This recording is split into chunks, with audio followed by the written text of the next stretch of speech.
To Kindle or not to Kindle? That is the question we will be attempting to answer today. Now, I understand your hesitation. E-readers are so expensive these days, and there's so many to choose from. How do you know which one you're gonna get is the right one for you? And not only that, are you gonna spend your money on something that's gonna stand the test of time? Trust me, I understand. But now that I've had my Kindle Paperwhite for about 4 months now, I feel like I can confidently lead you to the right direction. Let me just give you some background. I personally have the 11th generation Kindle Paperwhite, and mine is green. Let me go get her. She's so cute.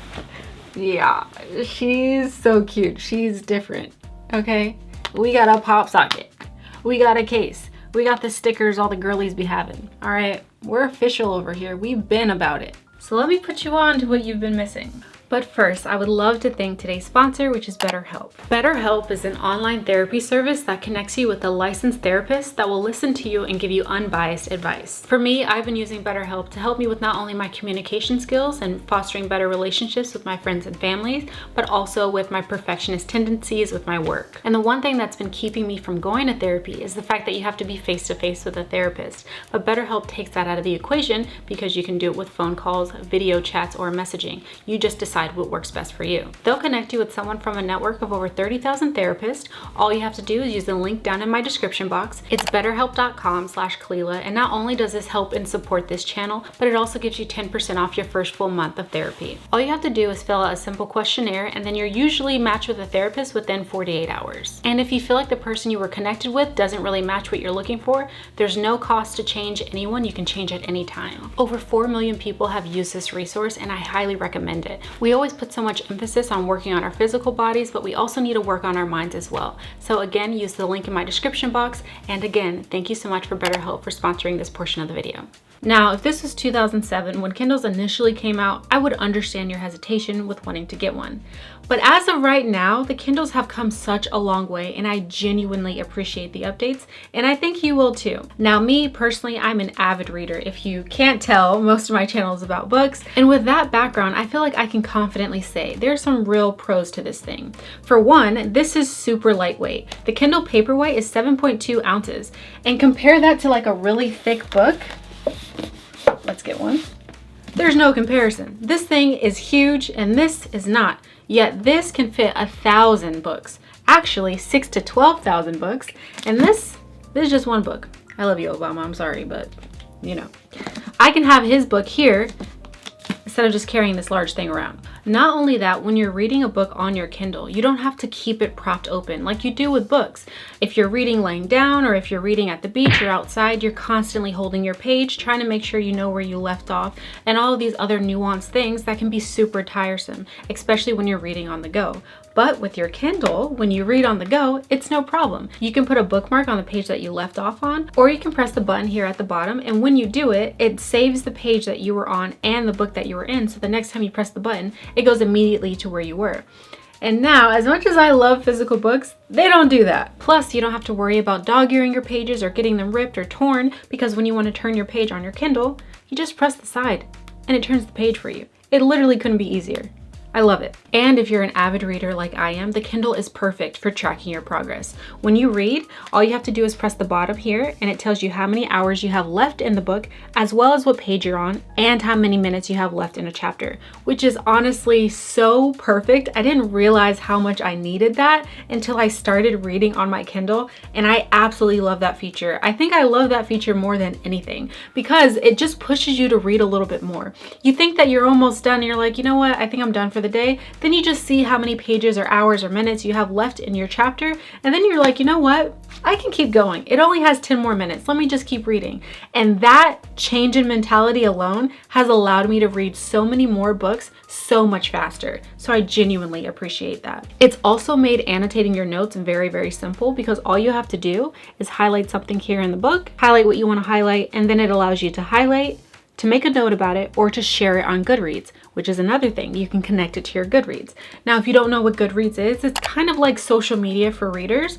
All you have to do is put in the books that you're currently reading, books that you've already finished. You can write reviews and things like that. And this connects directly to that Goodreads. Like for me personally, I love to add all my highlights, all my notes, all my annotations to Goodreads because people like to see what I think about a book. And so all you have to do at the end of a book, when you finish the book, it asks you, do you want to send all your notes to Goodreads? And I always say yes. And that has been really cool too. Because when I'm annotating with my physical books, you literally have to put the book down, type in each individual word, look for the book throughout the list, look for the author, and it's just so much more time consuming. But with this, all you have to do is highlight it and send it when you're done, which is amazing. And when you're writing your notes here on your Kindle, you don't have to worry about running out of space when you're annotating because there's no margin. You can just write whatever you want.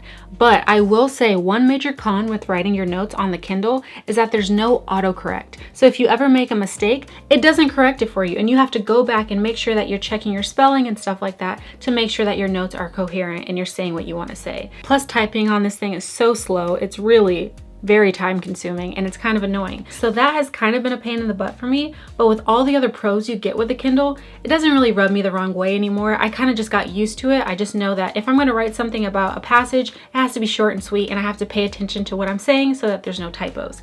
And I can live with that. Then there's the built-in dictionary, translator, and Wikipedia link. So whenever you highlight a word that you don't know or you're not familiar with, it allows you to add that word to your repertoire and defines it really easily. Now for me as a language learner, this has been so helpful. It has allowed me to gain new words within the new language that I want to learn quickly and efficiently. But I also think that this feature can be very helpful for people who are maybe reading a book that's not in their native language and maybe they want more context for that word, so they'll translate it to their native language. Either way, I think that this feature can help a lot of people. And if you're a student on the go, or you're in a book club, or you just want your books on the go with you and maybe you forgot your Kindle, it makes it super simple because all you have to do is download the Kindle app on either your phone, your tablet, or your laptop, and then when you open it, it opens exactly to the book that you were on, the exact page and everything, so it makes reading on the go super easy. But enough about the pros, let's talk about the stats. Now, again, there are 5 different Kindles. There's the Kindle Regular, which is $99, comes in 2 different colors, it's 7.7 ounces, and it's not water resistant. Keep that in mind. Now, next one up is the Kindle Paperwhite, which is the one that I believe everyone should get. It's the most bang for your buck, it's the most cost effective, and here's why. Number 1, it is water resistant. It is 7.2 ounces. It comes in either 16 gigabytes or 8 gigabytes, and I believe also 32 gigabytes. But with 8 gigabytes, you can get about 3,000 to 6,000 ebooks. So that just tells you, you don't need much after that. I personally got the 16 gigabyte because I thought that I would need more space. And then after I got it, someone told me that that's how much gigabyte space that you would have with an 8 gigabyte.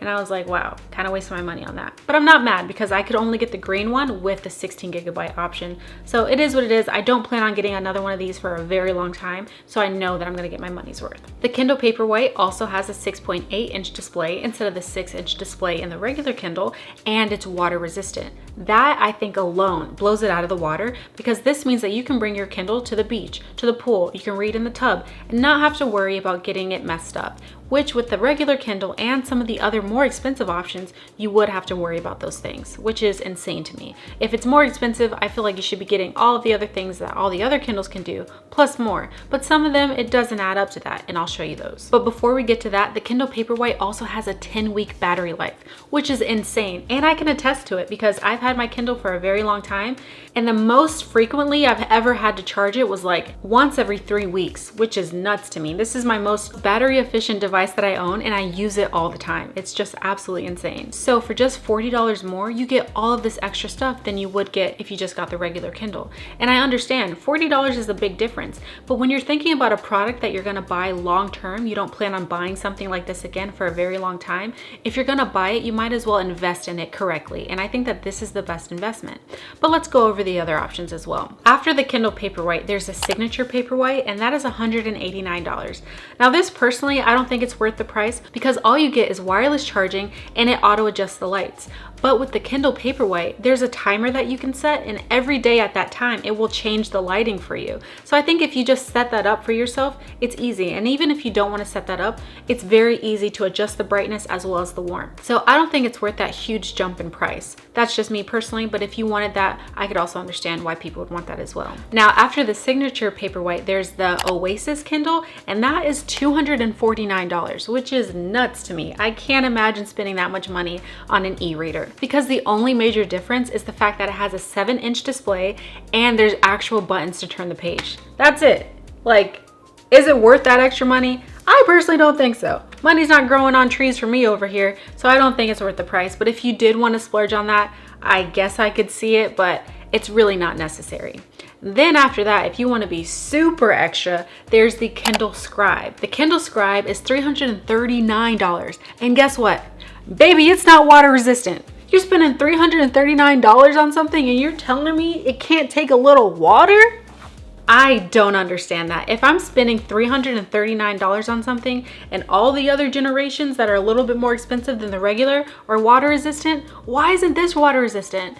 And I understand this is mainly for annotating notes and stuff like that, but that blew me away when I looked that up. I just couldn't believe it's double the price of the Paperwhite and it's not water resistant. Make it make sense.